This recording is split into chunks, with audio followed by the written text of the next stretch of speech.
ಆತ್ಮೀಯ ಸ್ಪರ್ಧಾರ್ಥಿಗಳೇ, ನಾನು ನಿಮ್ಮ ಆನಂದ್ ಸರ್, ಭೂಗೋಳ ಚೇತನ ಪುಸ್ತಕದ ಲೇಖಕರು. ಆತ್ಮೀಯ ವಿದ್ಯಾರ್ಥಿಗಳೇ, ದಿನಾಂಕ 7/12/2025 ಕರ್ನಾಟಕ TET ಪರೀಕ್ಷೆ ಏನು ನಡೀತು. ಈ ಪರೀಕ್ಷೆಯಲ್ಲಿ ಭೂಗೋಳಶಾಸ್ತ್ರದಿಂದ ಒಟ್ಟು 19 ಪ್ರಶ್ನೆಗಳು ಬಂದಿದ್ದು. ಈ 19 ಪ್ರಶ್ನೆಗಳಲ್ಲಿ ನಮ್ಮ ಭೂಗೋಳ ಚೇತನ ಪುಸ್ತಕ, ನಾನೇ ಬರೆದಿರುವಂಥ ಭೂಗೋಳ ಚೇತನ ಪುಸ್ತಕದಲ್ಲಿ ಸುಮಾರು 19ರಲ್ಲಿ ನೋಡಿ 17 ಪ್ರಶ್ನೆಗಳು ಇದೇ ಭೂಗೋಳ ಚೇತನ ಪುಸ್ತಕದಿಂದ ಬಂದಿದ್ದಾವೆ. ಆ ಒಂದು ಸಾಕ್ಷಿಯನ್ನು ನಿಮಗೆ ಮುಂದಿನ ಪೇಜಲ್ಲಿ ನಾನು ಕೊಡ್ತಾ ಹೋಗ್ತಿದ್ದೀನಿ. ನೋಡಿ, ಹಾಗಾಗಿ ಈ ಒಂದು ಭೂಗೋಳ ಚೇತನ ಪುಸ್ತಕದ 19ರಲ್ಲಿ 17 ಪ್ರಶ್ನೆಗಳು ಏನು ಬಂದಿದ್ದಾವೆ, ಈ 17 ಪ್ರಶ್ನೆಗಳನ್ನು ಇವತ್ತು ನಾನು ಅನಾಲಿಸಿಸ್ ಮಾಡ್ತಾ ಹೋಗ್ತೀನಿ. ಹಾಗೆ ನೀವು ಈ ಒಂದು ತರಗತಿಯನ್ನ ವೀಕ್ಷಣೆ ಮಾಡಿ, ಹಾಗೆ ಫಾಲೋ ಮಾಡಿ ಅಂತ ಹೇಳ್ತಾ ನೋಡಿ. ಹಾಗಾದ್ರೆ ಮೊದಲನೇ ಕ್ವಶನ್ ಏನಪ್ಪಾ ಅಂದ್ರೆ, ನೆನ್ನೆ ನಡೆದಂತ ಎಕ್ಸಾಮ್ ಅಲ್ಲಿ ಬಂದಂತ ಮೊದಲ ಕ್ವಶನ್ಸ್ ಏನಪ್ಪಾ ಅಂದ್ರೆ ನೋಡಿ, ನಿಮ್ಗೆ ಇಲ್ಲಿದೆ. ಇದು ಕ್ವಶನ್ ಏನಿದೆಯಪ್ಪ ಅಂದ್ರೆ, ಭಾರತೀಯ ವಾಯುಪಡೆ ಏನಿದೆ, ಭಾರತೀಯ ವಾಯುಪಡೆ ಏನಿದೆ, ಈ ಭಾರತೀಯ ವಾಯುಪಡೆ ದಿನವನ್ನ ಆಚರಿಸುವುದು ಯಾವಾಗ ಅಂತ. ಇಲ್ಲಿ ನೋಡಿ, ಆಪ್ಷನ್ ಎ ಇದೆ ಅಕ್ಟೋಬರ್ 8, ಡಿಸೆಂಬರ್ 4, ಫೆಬ್ರವರಿ 1, ಮೇ 8 ಇದೆ. ಹಾಗಾಗಿ 4 ಆಪ್ಷನ್ಸ್ ಅನ್ನ ಕೊಟ್ಟಿದ್ದಾರೆ. ಈ 4 ಆಪ್ಷನ್ಸ್ ಅಲ್ಲಿ ನಿಮಗೆ ಈ ಒಂದು ಕ್ವಶನ್ಸ್ಗೆ ಸರಿಯಾದಂತ ಉತ್ತರ ಯಾವ್ದಪ್ಪ ಅಂದ್ರೆ ನೋಡಿ, ನಮ್ಮ ಈ ಒಂದು ಕ್ವಶನ್ಸ್ಗೆ ಅತಿ ಪ್ರಮುಖವಾಗಿ ಸರಿಯಾದಂತ ಉತ್ತರ ಅಕ್ಟೋಬರ್ 8 ಏನಿದೆ, ಈ ಒಂದು ಉತ್ತರ ಇದಕ್ಕೆ ಸರಿಯಾದಂತ ಉತ್ತರ. ಇದನ್ನ ನೋಡಿ, ನನ್ನ ಪುಸ್ತಕದಲ್ಲಿ ಹಾಕಿದ್ದೀನಿ. ಅಕ್ಟೋಬರ್ 8 ಭಾರತೀಯ ವಾಯುಪಡೆ ದಿನ ಅಂತೇಳಿ ನನ್ನ ಪುಸ್ತಕದಲ್ಲಿ ಮೆನ್ಷನ್ ಆಗಿದೆ. ಹಾಗಾಗಿ ಇನ್ನ ಮುಂದಿನ ಕ್ವಶನ್ಸ್ ಏನಿದೆಯಪ್ಪ ಅಂದ್ರೆ, ಎರಡನೇ ಕ್ವಶನ್ಸ್, ನಿನ್ನೆ ನಡೆದಂತ ಪರೀಕ್ಷೆಯಲ್ಲಿ ಎರಡನೇ ಕ್ವಶನ್ಸ್ ಏನಿದೆಯಪ್ಪ ಅಂದ್ರೆ, ಇದು ಬಹಳ ಕಾಂಪಿಟೇಟಿವ್ ಎಕ್ಸಾಮ್ ಅಲ್ಲಿ ಇದು ಕ್ವಶನ್ ಆಗ್ತಾನೆ ಇರುತ್ತೆ. ನೋಡಿ, ಎರಡನೇ ಕ್ವಶನ್ ಏನಿದೆಯಪ್ಪ ಅಂದ್ರೆ, ಆಂಡೀಸ್ ಪರ್ವತ. ಆಂಡೀಸ್ ಎನ್ನುವಂತ ಪರ್ವತ ಅನ್ನೋದು ಇರುವಂತ, ಆಂಡೀಸ್ ಪರ್ವತ ಸರಣಿ ಇರುವಂತ ಖಂಡ ಯಾವುದು ಅಂತ ಕ್ವಶನ್ ಇದೆ. ಹಾಗಾದ್ರೆ ನೋಡಿ, ಇಲ್ಲಿ ಆಪ್ಷನ್ 4 ಇದಾವೆ. ದಕ್ಷಿಣ ಅಮೆರಿಕ ಅಂತ ಇದೆ, ಏಷ್ಯಾ ಅಂತ ಇದೆ, ಯುರೋಪ್ ಅಂತ ಇದೆ, ಆಫ್ರಿಕಾ ಅಂತ ಇದೆ. ಈ 4 ಆಪ್ಷನ್ಸ್ಗೆ ಸರಿಯಾದಂತ ಉತ್ತರ ಯಾವ್ದಪ್ಪ ಅಂದ್ರೆ, ಈ ಆಂಡೀಸ್ ಎನ್ನುವಂತ ಪರ್ವತ ಶ್ರೇಣಿ ನಮಗೆ ಯಾವ ಕಾಂಟಿನೆಂಟ್ಸ್ ಅಲ್ಲಿ ಪ್ರಮುಖವಾಗಿ ಕಂಡು ಬರುತ್ತಪ್ಪ ಅಂದ್ರೆ, ಇದಕ್ಕೆ ಸರಿಯಾದಂತ ಉತ್ತರ ದಕ್ಷಿಣ ಅಮೆರಿಕಾದಲ್ಲಿ ಇದು ಕಂಡು ಬರುತ್ತೆ. ಇದು ಸಹ ನನ್ನ ಪುಸ್ತಕದಲ್ಲೇ ಇದೆ. ನೋಡಿ, ನಿಮ್ಗೆ ಮುಂದೆ ತೋರಿಸ್ತೀನಿ ಅದು. ಇಲ್ಲಿ ನೋಡಿ, ಈ ಒಂದು ದಕ್ಷಿಣ ಅಮೆರಿಕ ಏನಿದೆ, ಈ ದಕ್ಷಿಣ ಅಮೆರಿಕಾದಲ್ಲಿ ಪೇಜ್ ನಂಬರ್ 484ರಲ್ಲಿದೆ. ಆಂಡೀಸ್ ಪರ್ವತಗಳು ದಕ್ಷಿಣ ಅಮೆರಿಕಾದಲ್ಲಿ ಕಂಡು ಬರುವಂತ ಆಂಡೀಸ್ ಪರ್ವತಗಳು ದಕ್ಷಿಣ ಅಮೆರಿಕಾದ ಪ್ರಮುಖ ಪರ್ವತ ಶ್ರೇಣಿಗಳು ಅಂತೇಳಿ ನಾವು ಇದನ್ನ ಮೆನ್ಷನ್ ಮಾಡಿದೀವಿ. ಹಾಗಾಗಿ ಇದು ಇಡೀ ಆಂಡೀಸ್ ಪರ್ವತ ಶ್ರೇಣಿಯ ಹೆಚ್ಚು ಇನ್ಫಾರ್ಮೇಶನ್ಸ್ ಅನ್ನ ನನ್ನ ಪುಸ್ತಕದಲ್ಲಿ ಹಾಕಿದ್ದೀನಿ. ಈ ಶ್ರೇಣಿಯಲ್ಲಿ ಬರುವಂತ ಎತ್ತರವಾದಂತ ಶಿಖರ ಇರ್ಬೋದು, ಪ್ರತಿಯೊಂದು ಸಹ ಇಲ್ಲಿ ಮೆನ್ಷನ್ ಆಗಿದೆ. ಅದಕ್ಕೋಸ್ಕರ ಆಂಡೀಸ್ ಪರ್ವತ ಶ್ರೇಣಿಯಲ್ಲಿ ಕಂಡು ಬರುವಂತ ಯಾವ ದೇಶದಲ್ಲಿ, ಯಾವ ಕಾಂಟಿನೆಂಟ್ಸ್ ಅಲ್ಲಿ ಕಂಡು ಬರುತ್ತೆ ಅಂದ್ರೆ ದಕ್ಷಿಣ ಅಮೆರಿಕ ಇದಕ್ಕೆ ಸರಿಯಾದಂತ ಉತ್ತರ ಅಂತೇಳಿ ಕನ್ಸಿಡರ್ ಮಾಡ್ತೀವಿ. ಹಾಗಾದ್ರೆ ನೆಕ್ಸ್ಟ್ ನಾವು ಮೂರನೇ ಕ್ವಶನ್ಗೆ ಹೋಗೋದಾದ್ರೆ, ನಾನು ಜಸ್ಟ್ ಕ್ವಶನ್ ಯಾವ್ಯಾವ ಬಂದಿತ್ತು ಅಂತ ಹೇಳ್ತಾ ಹೋಗ್ತೀನಿ. ಇನ್ನು ಮೂರನೇ ಕ್ವಶನ್ಸ್ ಯಾವ್ದಪ್ಪ ಅಂದ್ರೆ, ನೆನ್ನೆ ನಡೆದಂತ ಕ್ವಶನ್ಸ್ ಅಲ್ಲಿ, ಎಕ್ಸಾಮ್ಸ್ ಅಲ್ಲಿ ಮೂರನೇ ಕ್ವಶನ್ಸ್ ಯಾವ್ದಪ್ಪ ಅಂದ್ರೆ ಜಿಯೋಗ್ರಫಿಗೆ ಸಂಬಂಧಪಟ್ಟಂತೆ ನೋಡಿ, ಇದನ್ನ ವಿಶ್ವದ ಕಾಫಿಯ ಬಂದರು ಅಂತೇಳಿ ಕರಿತೀವಿ ಅಂತ. ಯಾವುದನ್ನ ವಿಶ್ವದ ಕಾಫಿಯ ಬಂದರು ಅಂತೇಳಿ ಕರಿತೀವಿ ಅಂದ್ರೆ ನೋಡಿ, ಇಲ್ಲೂ ಅಷ್ಟೇ ಆಪ್ಷನ್ 4 ಇದೆ. ಬ್ರೆಜಿಲ್ ಇದೆ, ಮೆಕ್ಸಿಕೋ ಇದೆ, ರಿಯೋ ಡಿ ಜನೈರೋ ಇದೆ, ವೆಸ್ಟ್ ಇಂಡೀಸ್ ಇದೆ. ನಿಮ್ಗೆ ಗೊತ್ತಿರ್ಲಿ, ಪ್ರಪಂಚದ ಕಾಫಿಯ ಬಂದರು ಅಂತ ಬಂದಾಗ ಎರಡಿದಾವೆ. ಯಾವಪ್ಪ ಅದಂದ್ರೆ, ಒಂದು ಬ್ರೆಜಿಲ್ನ ಸ್ಯಾಂಟೋಸ್ ಅಂತ ಇದೆ, ಇನ್ನೊಂದು ರಿಯೋ ಡಿ ಜನೈರೋ ಅಂತ ಇದೆ. ಇವೆರಡನ್ನ ಪ್ರಪಂಚದ ಕಾಫಿಯ ಬಂದರು ಅಂತ ಕರಿತೀವಿ. ಇದರಲ್ಲಿ ನಮ್ಮ ನವಮಂಗಳೂರು ಬಂದರನ್ನ ಭಾರತದ ಕಾಫಿಯ ಬಂದರು ಅಂತೇಳಿ ಕನ್ಸಿಡರ್ ಮಾಡ್ತೀವಿ. ಹಾಗಾದ್ರೆ ಇಲ್ಲಿ ಕ್ವಶನ್ ಏನಿದೆ, ವಿಶ್ವದ ಕಾಫಿಯ ಬಂದರು ಯಾವುದು ಅಂತ ಬ್ರೆಜಿಲ್ ಅಂತ ಕೊಟ್ಟಿದ್ದಾನೆ, ಇಲ್ಲಿ ಸ್ಯಾಂಟೋಸ್ ಅಂತ ಕೊಟ್ಟಿಲ್ಲ. ಹಾಗಾಗಿ ಇದು ತಪ್ಪ ಆನ್ಸರು. ಮೆಕ್ಸಿಕೋನು ತಪ್ಪ ಆನ್ಸರು, ವೆಸ್ಟ್ ಇಂಡೀಸ್ ತಪ್ಪ ಆನ್ಸರು. ಇದಕ್ಕೆ ಸರಿಯಾದಂತ ಉತ್ತರ ಯಾವ್ದಪ್ಪ ಅಂದ್ರೆ ರಿಯೋ ಡಿ ಜನೈರೋ. ಹಾಗಾದ್ರೆ ಇದು ಸಹ ನನ್ನ ಪುಸ್ತಕದಿಂದನೇ ಬಂದಿದೆ, ರಿಯೋ ಡಿ ಜನೈರೋ. ಅದರ ಒಂದು ಸರಿಯಾದಂತ ಪ್ರೂಫ್ ಅನ್ನ ತೋರಿಸ್ತೀನಿ ನೋಡಿ ಸ್ನೇಹಿತರೆ. ಇಲ್ಲಿ ಆ ಒಂದು ಕ್ವಶನ್ಸ್ ಏನಿದೆ, ಈ ಒಂದು ಕ್ವಶನ್ಸ್ಗೆ ಪೇಜ್ ನಂಬರ್ 513ರಲ್ಲಿದೆ, ಪೇಜ್ ನಂಬರ್ 513ರಲ್ಲಿದೆ ಉತ್ತರ ರಿಯೋ ಡಿ ಜನೈರೋ ಅಂತ, ರಿಯೋ ಡಿ ಜನೈರೋ ಅಂತ. ಇದಕ್ಕೆ ಸರಿಯಾದ ನೋಡಿ, ಇಲ್ಲಿದೆ ನಿಮ್ಗೆ ಪ್ರಪಂಚದ ಕಾಫಿಯ ಬಂದರು ಬ್ರೆಜಿಲ್ನ ರಿಯೋ ಡಿ ಜನೈರೋ ಅಂತೇಳಿ. ಹಾಗಾಗಿ ಈ ಕ್ವಶನ್ಸ್ ಕೂಡ ನನ್ನ ಎಕ್ಸಾಮ್ ಅಲ್ಲಿ ಬಂದಿತ್ತು, ಇದು ನನ್ನ ಪುಸ್ತಕದಿಂದ ಬಂದಿದೆ. ಹಾಗಾಗಿ ನಾವು ಮುಂದಕ್ಕೆ ಮಾತಾಡೋದಾದ್ರೆ, ಮುಂದಿನ ಕ್ವಶನ್ಸ್ ಬಗ್ಗೆ ಮಾತಾಡೋದಾದ್ರೆ, ನೋಡಿ ಸ್ನೇಹಿತರೆ, ಇಲ್ಲಿ ಬಹಳ ಎಕ್ಸಾಮ್ ಅಲ್ಲಿ ಕ್ವಶನ್ಸ್ ರಿಪೀಟ್ ಆಗ್ತಾ ಇರುತ್ತೆ. ಬಹಳ ಇಂಪಾರ್ಟೆಂಟ್ ಆದಂತ ಕ್ವಶನ್ಸ್ ಇದು. ಎಲ್ಲ ಎಕ್ಸಾಮ್ ಅಲ್ಲಿ ರಿಪೀಟ್ ಆಗ್ತಾನೆ ಹೋಗ್ತಾ ಇರುತ್ತೆ. ಭೂಮಿಯ ವಾಯುಮಂಡಲದ ಅತ್ಯಂತ ಕೆಳಪದರ ಯಾವುದು ಅಂತ, ಅತ್ಯಂತ ಕೆಳಪದರ ಯಾವುದು ಅಂತ ಕ್ವಶನ್ಸ್ ಇದೆ. ಇಲ್ಲಿ ನೋಡಿ, ಉಷ್ಣತಾ ಮಂಡಲ ಇದೆ. ಉಷ್ಣತಾ ಮಂಡಲ ಅನ್ನೋದು ಸೊ 4ನೇ ಪದರ, ಮಧ್ಯಂತರ ಮಂಡಲ ಅನ್ನೋದು 3ನೇ ಪದರ, ಸಮೋಷ್ಣ ಅನ್ನೋದು 2ನೇ ಪದರ, ಪರಿವರ್ತನ ಅನ್ನೋದು 1ನೇ ಪದರ. ಹಾಗಾಗಿ ನಾವು ಟಾಪ್ ಇಂದ ಬಂದಾಗ ಇಲ್ಲಿ ಮೊದಲು ಎಕ್ಸೋಸ್ಪಿಯರ್ ಬಾಹ್ಯ ಮಂಡಲ ಸ್ಟಾರ್ಟ್ ಆಗುತ್ತೆ. ಉಷ್ಣತಾ ಮಂಡಲ, ಮಧ್ಯಂತರ ಮಂಡಲ, ಸಮೋಷ್ಣ ಮಂಡಲ, ಪರಿವರ್ತನಾ ಮಂಡಲ ಅಂತ. ಅದಕ್ಕೋಸ್ಕರ ಇದಕ್ಕೆ ನೋಡಿ, ವಾಯುಮಂಡಲದ ಅತ್ಯಂತ ಕೆಳಪದರ ಯಾವುದು ಅಂತ ಬಂದಾಗ ಸ್ನೇಹಿತರೆ, ಸರಿಯಾದಂತ ಉತ್ತರ ಪರಿವರ್ತನಾ ಮಂಡಲ. ಸೊ ಇದು ಸಹ ನನ್ನ ಪುಸ್ತಕದಿಂದನೇ ಬಂದಿದೆ. ನೋಡಿ, ಇಲ್ಲಿ ಪರಿವರ್ತನಾ ಮಂಡಲ ಅಂತ ಇದೆ. ಇಲ್ಲಿ ನೋಡಿ ನಿಮ್ಗೆ ಕ್ವಶನ್ಸ್ ಇದು ಎಲ್ಲಾ ಎಕ್ಸಾಮ್ ಅಲ್ಲೂ ರಿಪೀಟ್ ಆಗ್ತಾನೆ ಹೋಗ್ತಾ ಇರುತ್ತೆ. ಸೊ ಇದು ವಾಯುಮಂಡಲ, ಫಸ್ಟ್ ಲೈನ್ ಅಲ್ಲಿ ಹಾಕಿದ್ದೀನಿ, ಇದು ವಾಯುಮಂಡಲದ ಅತ್ಯಂತ ಕೆಳಪದರವಾಗಿದೆ. ಸೊ ಇದನ್ನ ಕಡ ಪೇಜ್ ನಂಬರ್ 35 ಅಲ್ಲಿ ಮೆನ್ಷನ್ ಆಗಿದೆ, ಇದು ವಾಯುಮಂಡಲದ ಅತ್ಯಂತ ಕೆಳಪದರ ಅಂತ. ಹಾಗಾಗಿ ನಾವು ಮುಂದಿನ ಕ್ವಶನ್ ಹೋಗೋದಾದ್ರೆ ಸ್ನೇಹಿತರೆ, ನೋಡಿ ಮುಂದಿನ ಕ್ವಶನ್ ಯಾವ್ದಿದ್ಯಪ್ಪ ಅಂದ್ರೆ, ಇಲ್ಲಿ ಘಾಟ್ಗಳಿಗೆ ಸಂಬಂಧಪಟ್ಟಂತೆ ಕ್ವಶನ್ ಇದೆ. ಕರ್ನಾಟಕ ಭೂಗೋಳದಿಂದ ಇದು ಕ್ವಶನ್ಸ್ ಬಂದಿದೆ. ಇದು ಸಹ ಅನೇಕ ಎಕ್ಸಾಮ್ ಅಲ್ಲಿ ಕ್ವಶನ್ಸ್ ಘಾಟ್ಗಳಿಗೆ ಸಂಬಂಧಪಟ್ಟಂತೆ ರಿಪೀಟ್ ಆಗ್ತಾ ಹೋಗ್ತಾ ಇರುತ್ತೆ. ಹಾಗಾದ್ರೆ ಇಲ್ಲಿ ಕ್ವಶನ್ ಏನಿದೆಯಪ್ಪ ಅಂದ್ರೆ, ನೋಡಿ, ಮಂಗಳೂರು ಮತ್ತು ಚಿಕ್ಕಮಗಳೂರುಗಳ ನಡುವೆ ಸಂಪರ್ಕವನ್ನ ಕಲ್ಪಿಸುವಂತ ಪರ್ವತ ಘಾಟ್ ಯಾವುದು ಅಂತ. ನೋಡಿ ಸ್ನೇಹಿತರೆ, ಇಲ್ಲಿ ಶಿರಾಡಿ ಘಾಟ್ ಅಂತ ಇದೆ, ಚಾರ್ಮುಡಿ ಇದೆ, ಆಗುಂಬೆ ಇದೆ, ಹುಲಿಕಲ್ ಇದೆ. ಈ ಒಂದು 4 ಘಾಟ್ಗಳಲ್ಲಿ ಮಂಗಳೂರು ಮತ್ತು ಚಿಕ್ಕಮಗಳೂರನ್ನ ಸಂಪರ್ಕ ಕಲ್ಪಿಸುವಂತ ಘಾಟ್ ಯಾವ್ದಪ್ಪ ಅಂದ್ರೆ, ಅದಕ್ಕೆ ನೋಡಿ ಶಿರಾಡಿ ಘಾಟ್ ಅಂತ ಬರಲ್ಲ. ಯಾಕಂದ್ರೆ ಶಿರಾಡಿ ಘಾಟ್ ಇದು ಹಾಸನ ಸಕಲೇಶ್ಪುರದಿಂದ ಮಂಗಳೂರಿಗೆ ಹೋಗುತ್ತೆ. ಹಾಗಾಗಿ ಇದಕ್ಕೆ ಸರಿಯಾದಂತ ಉತ್ತರ ಯಾವ್ದಪ್ಪ ಅಂದ್ರೆ ಚಾರ್ಮುಡಿ ಘಾಟ್. ಚಾರ್ಮುಡಿ ಘಾಟ್ ಮಂಗಳೂರು ಮತ್ತು ಚಿಕ್ಕಮಗಳೂರನ್ನ ಕಲ್ಪಿಸುತ್ತೆ. ಹಾಗಾಗಿ ಇದಕ್ಕೆ ಸರಿಯಾದಂತ ಉತ್ತರ ಯಾವ್ದಪ್ಪ ಅಂದ್ರೆ ಬಿ ಸರಿಯಾದಂತ ಉತ್ತರ. ಇದು ಸಹ ಇದೀ ಒಂದು ಘಾಟ್ಗಳ ಟೇಬಲ್ ಅನ್ನ ನನ್ನ ಪುಸ್ತಕದಲ್ಲಿ ಮೆನ್ಷನ್ ಆಗಿದೆ. ಇದು ಸಹ ನನ್ನ ಪುಸ್ತಕದಿಂದ ಬಂದಿದೆ ಕ್ವಶನ್. ಈ ಕಡೆ ನೋಡಿ, ಉತ್ತರ 2 ಇದಕ್ಕೆ ಸರಿಯಾದಂತ ಉತ್ತರ. ಪೇಜ್ ನಂಬರ್ 351 ಅಲ್ಲಿ ಇದೆ ಇದಕ್ಕೆ ಕ್ವಶನ್. ನೋಡಿ, ಇಲ್ಲಿದೆ ಶಿರಾಡಿ ಘಾಟ್, ಆಗುಂಬೆ ಘಾಟ್, ಹುಲಿಕಲ್ ಘಾಟ್, ಮತ್ತೆ ಬೈಂದೂರ್ ಘಾಟ್, ಓಕೆ, ಮತ್ತೆ ಚಾರ್ಮುಡಿ ಘಾಟ್ ಏನಿದೆ. ಈ 5 ಕ್ವಶನ್ಸ್ ಅಲ್ಲಿ ನೋಡಿ 5 ಘಾಟ್ಗಳಿವೆ. ಅದರಲ್ಲಿ ನೋಡಿ ಚಾರ್ಮುಡಿ ಘಾಟ್ ಇದು ಮಂಗಳೂರಿಂದ ಚಿಕ್ಕಮಗಳೂರಿಗೆ ಸಂಪರ್ಕವನ್ನ ಕಲ್ಪಿಸುತ್ತೆ. ಅದಕ್ಕೋಸ್ಕರ ಚಾರ್ಮುಡಿ ಘಾಟ್ ಇದಕ್ಕೆ ಸರಿಯಾದಂತ ಉತ್ತರ ಅಂತೇಳಿ ಕನ್ಸಿಡರ್ ಮಾಡ್ತೀವಿ. ಹಾಗಾದ್ರೆ ಸ್ನೇಹಿತರೆ, ಮುಂದಿನ ಕ್ವಶನ್ಸ್ಗೆ ನಾವು ಹೋಗೋದಾದ್ರೆ, ನೋಡಿ, ಇದು ಭಾರತದ ಜನಸಂಖ್ಯೆಯಲ್ಲಿದೆ. ಇದು ಭಾರತದ ಜನಸಂಖ್ಯೆಯಲ್ಲಿದೆ ಕ್ವಶನ್. ನೋಡಿ, ಭಾರತದ ಜನಸಂಖ್ಯೆಯಲ್ಲಿ ಹಾಕಿದೀನಿ ಕ್ವಶನ್ಸ್ ಅನ್ನ. ನೋಡಿ, 2011ರ ಜನಗಣತಿಯ ಪ್ರಕಾರ ಭಾರತದ ಸಾಕ್ಷರತಾ ಪ್ರಮಾಣ ಎಷ್ಟು ಅಂತ ಆಪ್ಷನ್ ಎ ನೋಡಿ, ಆಪ್ಷನ್ ಎ ಇದೆ 66 ಇದೆ, 79.5 ಇದೆ, 81.2 ಇದೆ, 74.04 ಇದೆ. ಸೊ ಇದಕ್ಕೆ ಸರಿಯಾದಂತ ಉತ್ತರ ಯಾವ್ದಪ್ಪ ಅಂದ್ರೆ ಆಪ್ಷನ್ ಡಿ ಸರಿಯಾದಂತ ಉತ್ತರ. ಇದು ಸಹ ನನ್ನ ಪುಸ್ತಕದಿಂದನೇ ಬಂದಿದೆ ಕ್ವಶನ್. ನೋಡಿ ಸ್ನೇಹಿತರೆ, ಇಲ್ಲಿದೆ ನಿಮ್ಗೆ ಕ್ವಶನ್. ನೋಡಿ, ಇದು ಪೇಜ್ ನಂಬರ್ 223ರಲ್ಲಿ ಮೆನ್ಷನ್ ಆಗಿದೆ. ಉತ್ತರ 4 ಶೇಕಡ 74.4%. ಸೊ ನೋಡಿ ಸ್ನೇಹಿತರೆ, ಇದು 2011ರ ಜನಗಣತಿಯ ಪ್ರಕಾರ ಒಟ್ಟು ಸಾಕ್ಷರತೆಯ ದರ ಇಲ್ಲಿದೆ ನೋಡಿ, ಮಾರ್ಕ್ ಮಾಡಿದೀನಿ. ಸೊ ಹಾಗಾಗಿ 74.4% ಏನಿದೆ ಇದು ನಮ್ಮ ಒಟ್ಟು ಸಾಕ್ಷರತೆಯ ದರ ಅಂತೇಳಿ ನಾವು ಮೆನ್ಷನ್ ಮಾಡ್ತಾ ಹೋಗ್ತೀವಿ ಸ್ನೇಹಿತರೆ. ಹಾಗಾಗಿ 223ಕ್ಕೆ ಆಪ್ಷನ್ 4 ಸರಿಯಾದಂತ ಉತ್ತರ ಇಲ್ಲಿ ನೋಡಿ ಮಾರ್ಕ್ ಮಾಡಿದೀನಿ. ನೆಕ್ಸ್ಟ್ ಸ್ನೇಹಿತರೆ, ನಾವು ಮುಂದೆ ಹೋಗೋದಾದ್ರೆ ಮುಂದಿನ ಕ್ವಶನ್ ಯಾವ್ದಿದ್ಯಪ್ಪ ಅಂದ್ರೆ, ನೋಡಿ, ಇದು ಬಹಳ ಇಂಪಾರ್ಟೆಂಟ್. ಸಮಭಾಜಕ ವೃತ್ತ, ಕರ್ಕಾಟಕ ಸಂಕ್ರಾಂತಿ ವೃತ್ತ ಮತ್ತು ಮಕರ ಸಂಕ್ರಾಂತಿ ವೃತ್ತವನ್ನ ಹೊಂದಿರುವಂತ ಖಂಡ ಯಾವುದು ಅಂತ. ಅಂದ್ರೆ ಏನಪ್ಪಾ ಅಂದ್ರೆ 23.5 ಡಿಗ್ರಿ ಕರ್ಕಾಟಕ ಸಂಕ್ರಾಂತಿ ವೃತ್ತ, 23.5 ಡಿಗ್ರಿ ಮಕರ ಮತ್ತು 0 ಡಿಗ್ರಿ ಸಮಭಾಜಕ ವೃತ್ತ ಹಾದು ಹೋಗುವಂತ ಜಗತ್ತಿನ ಏಕೈಕ ಖಂಡ ಯಾವುದು ಅಂತ ಕೇಳಿದಾನೆ. ಇದರಲ್ಲಿ ಆಫ್ರಿಕಾ ಆನ್ಸರ್ ಬಂದು ಆಫ್ರಿಕಾ ಖಂಡ ಇದೆ, ಉತ್ತರ ಅಮೆರಿಕ ಇದೆ, ದಕ್ಷಿಣ ಅಮೆರಿಕ ಇದೆ, ಏಷ್ಯಾ ಇದೆ. ಹಾಗಾಗಿ ನೋಡಿ, ಇದಕ್ಕೆ ಸರಿಯಾದಂತ ಉತ್ತರ ಅಂತೇಳಿ ನಾವು ಆಫ್ರಿಕಾ ಖಂಡವನ್ನ ಕರಿತೀವಿ. ಯಾಕಪ್ಪ ಅಂದ್ರೆ ಈ ಆಫ್ರಿಕಾ ಖಂಡದಲ್ಲಿ ಕರ್ಕಾಟಕ, ಮಕರ, 0 ಡಿಗ್ರಿ 3 ಹಾದು ಹೋಗುತ್ತೆ. ಅದಕ್ಕೋಸ್ಕರನೇ ಈ ಆಫ್ರಿಕಾ ಖಂಡವನ್ನ ನಾವು ಕೇಂದ್ರೀಯ ಖಂಡ ಅಂತ ಹೇಳಿ ಕರಿತೀವಿ. ಕೇಂದ್ರೀಯ ಖಂಡ ಅಂತ ಹೇಳಿ ಕರಿತೀವಿ. ಹಾಗಾಗಿ ಆಫ್ರಿಕಾ ಖಂಡ ಇದಕ್ಕೆ ಸರಿಯಾದಂತ ಉತ್ತರ ಸ್ನೇಹಿತರೆ. ಇದು ಸಹ ಪುಸ್ತಕದಲ್ಲಿ ಮೆನ್ಷನ್ ಆಗಿದೆ.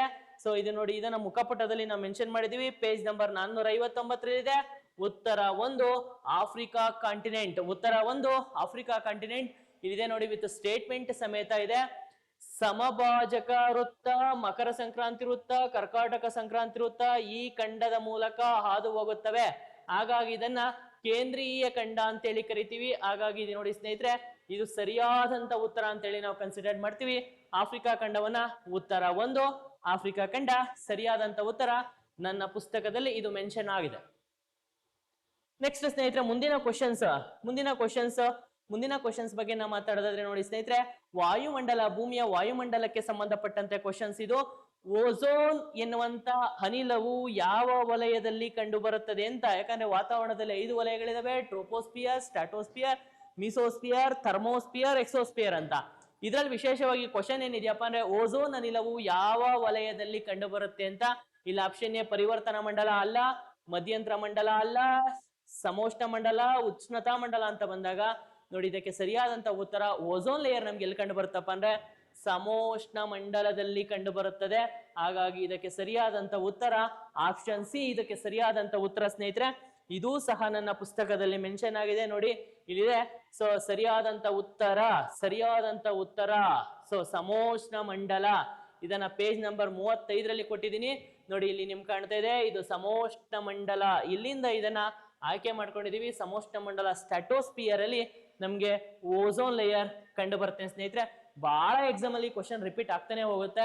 ಹಾಗಾಗಿ ತುಂಬಾ ಎಲ್ಲ ಓಝೋನ್ಗೆ ಸಂಬಂಧಪಟ್ಟಂತೆ ಎಲ್ಲ ಇನ್ಫಾರ್ಮೇಶನ್ಸ್ ನನ್ನ ಪುಸ್ತಕದಲ್ಲಿ ಹಾಕಿದ್ದೀನಿ. ಹಾಗಾಗಿ ಪೇಜ್ ನಂಬರ್ 35 ಅಲ್ಲಿ ಸಮೋಷ್ಣ ಮಂಡಲಕ್ಕೆ ಸಂಬಂಧಪಟ್ಟಂತ ಮಾಹಿತಿ ಇದೆ ಸ್ನೇಹಿತರೆ. ಇನ್ನು ನೆಕ್ಸ್ಟ್ ಮುಂದಕ್ಕೆ ಹೋಗೋದಾದ್ರೆ ಮುಂದಿನ ಕ್ವಶನ್ ಯಾವ್ದಪ್ಪ ಅಂದ್ರೆ, ಸೊ ನೋಡಿ ಇಲ್ಲಿ ಕಲ್ಲಿದ್ದಲಿನ ವಿಧಗಳು ಯಾವುದು ಅಂತ ಕೇಳ್ತಾ ಇದೆ.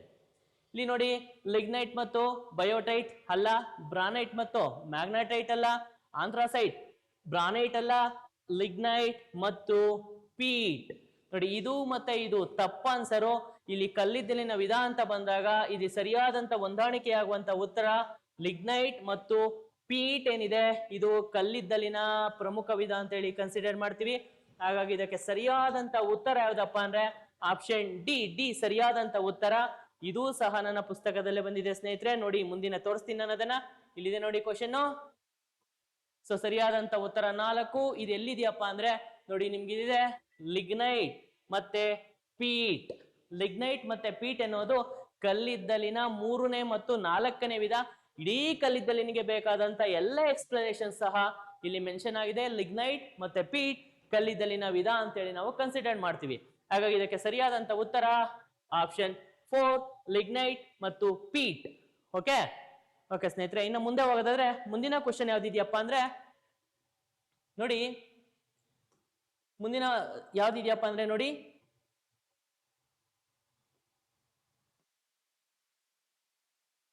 ಇಲ್ಲಿ ಕ್ವಶನ್ ಏನಿದೆ, ಕೆಳಗಿನವುಗಳಲ್ಲಿ ತಪ್ಪಾಗಿರುವಂತ ಜೋಡಿಯನ್ನ ಆರಿಸಿ ಅಂತ.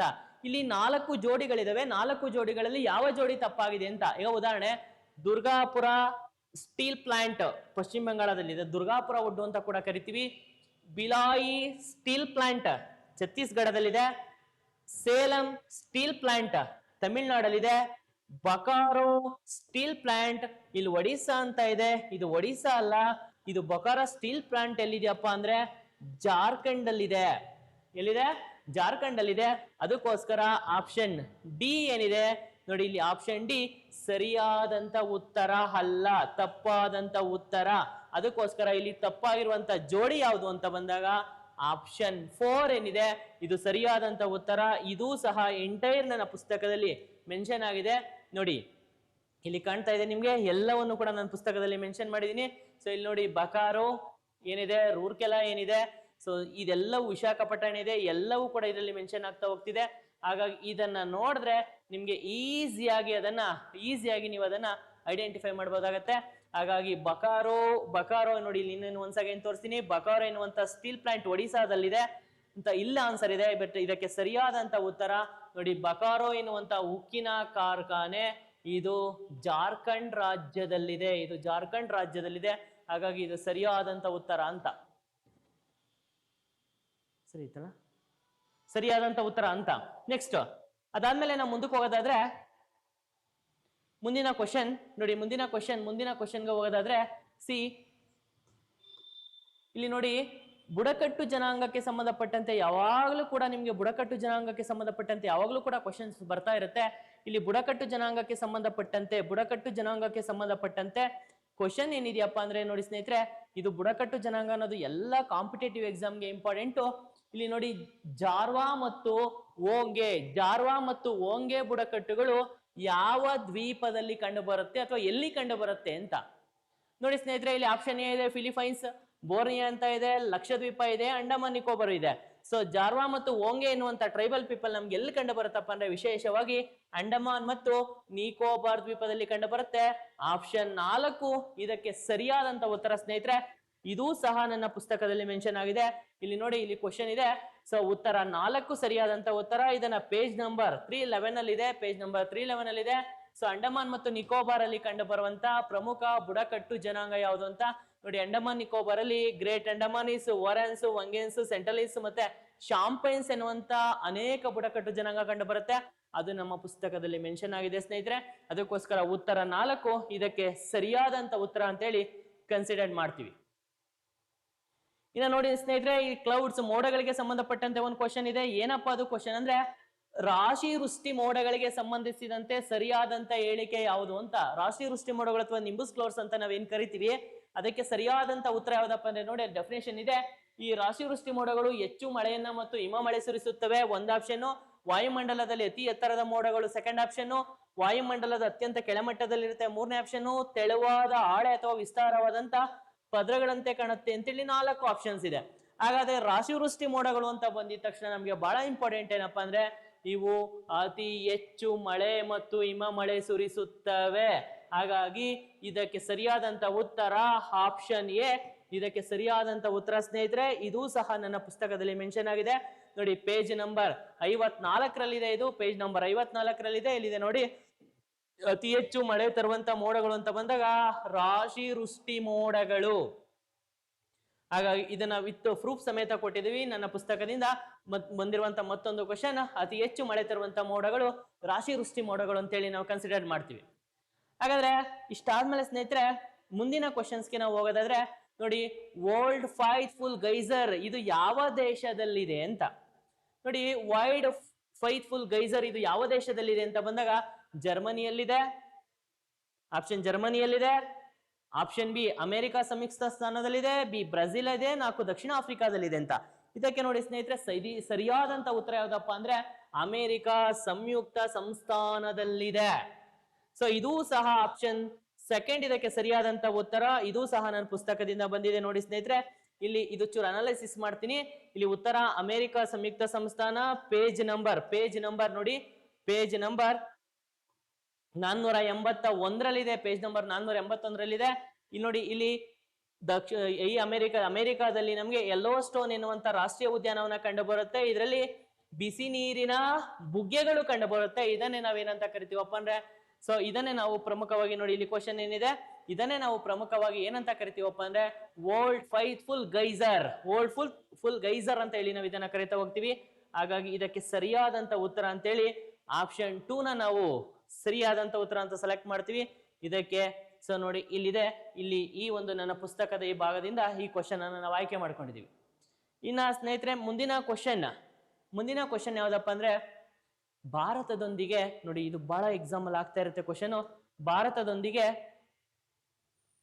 ಭಾರತದೊಂದಿಗೆ ಭೂಗಡಿಯನ್ನ ಹಂಚಿಕೊಳ್ಳದಿರುವ ದೇಶ ಯಾವುದು? ಕ್ವಶನ್ ಹುಷಾರಾಗಿ ಓದ್ಬೇಕು. ಹಂಚಿಕೊಳ್ಳದಿರುವ ದೇಶ ಯಾವುದು ಅಂತ. ಯಾಕಂದ್ರೆ ಭಾರತದೊಂದಿಗೆ ಭೂಗಡಿಯನ್ನು ಹಂಚಿಕೊಂಡಿರುವ ದೇಶಗಳನ್ನು ಐಡೆಂಟಿಫೈ ಮಾಡೋದು ತುಂಬಾ ಈಸಿ. ಏನಪ್ಪಾ ಅಂದ್ರೆ, ಒಂದು ಫಾರ್ಮುಲಾ ಇದೆ, BCPN MBA ಅಂತ.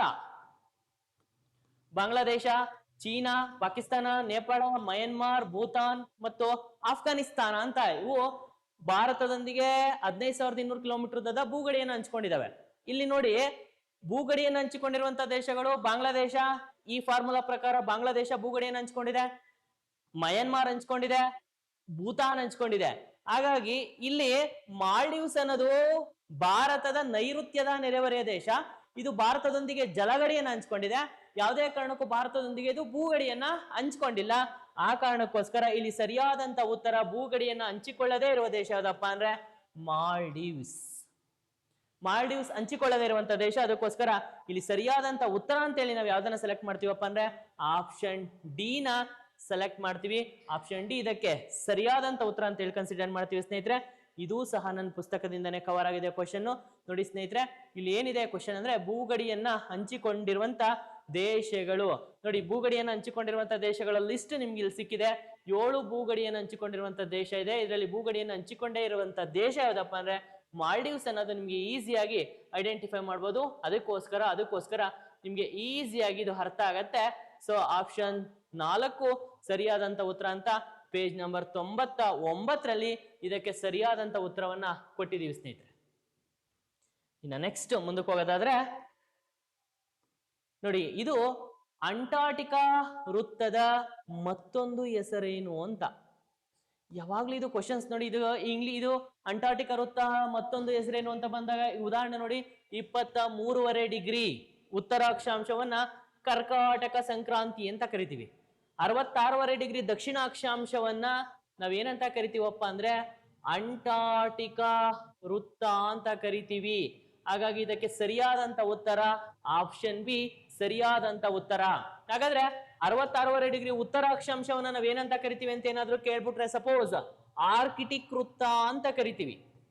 ಇನ್ನ 23.5 ಡಿಗ್ರಿ ದಕ್ಷಿಣ ಅಕ್ಷಾಂಶವನ್ನ ನಾವೇನಂತ ಕರಿತೀವಿ ಅಂತ ಏನಾದ್ರು ಕೇಳಿದ್ರೆ ಮಕರ ಸಂಕ್ರಾಂತಿ ಅಂತ ಕರಿತೀವಿ. ಮಕರ ಸಂಕ್ರಾಂತಿ ವೃತ್ತ ಅಂತ ಕರಿತೀವಿ. ಹಾಗಾಗಿ ನೋಡಿ, ಇಲ್ಲಿ 4 ಇದಾವೆ, 4 ಅಕ್ಷಾಂಶದ ನೇಮ್ ಇದೆ. ಹಾಗಾಗಿ ಇಲ್ಲಿ ಕೊಟ್ಟಿರುವಂತ ಕ್ವಶನ್ ಪ್ರಕಾರ 66.5 ಡಿಗ್ರಿ ದಕ್ಷಿಣ ಅಕ್ಷಾಂಶವನ್ನ ನಾವೇನಂತ ಕರಿತೀವಪ್ಪ ಅಂದ್ರೆ ಅಂಟಾರ್ಟಿಕಾ ವೃತ್ತ ಅಂತ ಕರಿತೀವಿ. ಅಥವಾ ಅಂಟಾರ್ಟಿಕಾ ವೃತ್ತದ ಮತ್ತೊಂದು ಹೆಸರು 66.5 ಡಿಗ್ರಿ ದಕ್ಷಿಣ ಅಕ್ಷಾಂಶ ಅಂತೇಳಿ. ಈ ಕ್ವಶನ್ ಸಹ ನನ್ನ ಪುಸ್ತಕದಿಂದನೇ ಬಂದಿದೆ ಸ್ನೇಹಿತರೆ. ನೋಡಿ, ಇಲ್ಲಿ ನಿಮಗೆ ಕಾಣ್ತಾ ಇದೆ, ಇಲ್ಲಿ ಡಯಾಗ್ರಾಮ್ ಕಾಣ್ತಾ ಇದೆ ನೋಡಿ, ಸರಿಯಾದಂತ ಉತ್ತರ. ಸೊ ಇಲ್ಲಿ ಸರಿಯಾದಂತ ಉತ್ತರ 2. ಸೊ ಪೇಜ್ ನಂಬರ್ 30, 66.5 ದಕ್ಷಿಣ ಅಕ್ಷಾಂಶವನ್ನ ನಾವೇನಂತ ಕರಿತೀವಪ್ಪ ಅಂದ್ರೆ ನೋಡಿ, ನಿಮ್ಗೆ ಏನಂತ ಕರಿತೀವಿ ಅಂದ್ರೆ ಇಲ್ಲಿದೆ ನೋಡಿ, ದಕ್ಷಿಣ ಮೇರು ವೃತ್ತ ಅಂತೇಳಿ ಕರಿತೀವಿ. ಹಾಗಾಗಿ ವಿತ್ ಪ್ರೂಫ್ ಸಮೇತ ನನ್ನ ಪುಸ್ತಕದಲ್ಲಿ ಬಂದಿದೆ. ಹಾಗಾಗಿ ಇದಕ್ಕೆ ಸರಿಯಾದಂತ ಉತ್ತರ ಸೆಕೆಂಡ್ ಅಂತೇಳಿ ನಾವು ಕನ್ಸಿಡರ್ ಮಾಡ್ತೀವಿ. ನೆಕ್ಸ್ಟ್ ಸ್ನೇಹಿತರೆ, ಮುಂದಕ್ಕೆ ಹೋಗೋದಾದ್ರೆ ಮುಂದಿನ ಕ್ವಶನ್ ನೋಡಿ, ಮುಂದಿನ ಕ್ವಶನ್ ಇಲ್ಲಿದೆ, ಏಷ್ಯಾದ ಅತ್ಯಂತ ಚಿಕ್ಕ ದೇಶ ಯಾವುದು ಅಂತ. ನೋಡಿ ಸ್ನೇಹಿತರೆ, ಇಲ್ಲಿ ಎಕ್ಸಾಕ್ಟ್ ಇಲ್ಲಿ ಸರಿಯಾದಂತ ಉತ್ತರ ಯಾವ್ದಪ್ಪ ಅಂದ್ರೆ ಮಾಲ್ಡೀವ್ಸ್ ಅಂತ ಬರುತ್ತೆ. ಮಾಲ್ಡೀವ್ಸ್ ಚಿಕ್ಕ ದೇಶ. ಇದಕ್ಕೂ ಕೂಡ ನೋಡಿ, ಇಲ್ಲಿದೆ ನೋಡಿ, ನನ್ನ ಪುಸ್ತಕದಲ್ಲಿದೆ. ಇಲ್ಲಿ ಪ್ರಮುಖವಾಗಿ ಇಲ್ಲಿ ಮೆನ್ಷನ್ ಮಾಡಿದೀವಿ. ಸೊ ದಕ್ಷಿಣ ಏಷ್ಯಾದಲ್ಲಿ ಬರುವಂತ ಮಾಲ್ಡೀವ್ಸ್ ಏನಿದೆ, ಇದು ಚಿಕ್ಕ ದೇಶ ಅಂತೇಳಿ ನಾವು ಮೆನ್ಷನ್ ಮಾಡ್ತಾ ಹೋಗ್ತೀವಿ. ಇದರ ಬಗ್ಗೆ ನಮ್ಮ ಮಾಹಿತಿನೂ ಕೂಡ ನನ್ನ ಪುಸ್ತಕದಲ್ಲಿ ಇದೆ ಸ್ನೇಹಿತರೆ. ಇನ್ನು ನೆಕ್ಸ್ಟ್ ಮುಂದುವರೆದು ನಾವು ಮಾತಾಡೋದಾದ್ರೆ ನೋಡಿ, ಕೆಳಗಿನ ಕ್ರಾಂತಿಗಳಲ್ಲಿ ಯಾವುದು ಸರಿಯಾದ ಜೋಡಿ ಅಂತೇಳಿ. ಇಲ್ಲಿ ನೋಡಿ 4 ಆಪ್ಷನ್ಸ್ ಇದೆ. ಒಂದು ಹಳದಿ ಕ್ರಾಂತಿ, ಬೆಳ್ಳಿ ಕ್ರಾಂತಿ, ಕೆಂಪು ಕ್ರಾಂತಿ, ಸುವರ್ಣ ಕ್ರಾಂತಿ ಅಂತೇಳಿ. ಸೊ ಹಾಗಾಗಿ ಈ 3 ಕ್ರಾಂತಿಗಳು ತಪ್ಪಿದೆ. ಹಾಗಾಗಿ ಸರಿಯಾದಂತ ಉತ್ತರ ಯಾವ್ದಪ್ಪ ಅಂದ್ರೆ ಇಲ್ಲಿ ಸುವರ್ಣ ಕ್ರಾಂತಿ ಯಾವುದಕ್ಕೆ ಸಂಬಂಧಪಟ್ಟಿದೆ ಅಂದ್ರೆ ಹಣ್ಣು ಮತ್ತು ಹೂಗಳ ಉತ್ಪಾದನೆಗೆ ಸಂಬಂಧಿಸಿದೆ. ಹಾಗಾಗಿ ಈ ಕೊಟ್ಟಿರುವಂತ ಕ್ವಶನ್ಗೆ ಸರಿಯಾದಂತ ಉತ್ತರ ಆಪ್ಷನ್ 4 ಸರಿಯಾದಂತ ಉತ್ತರ.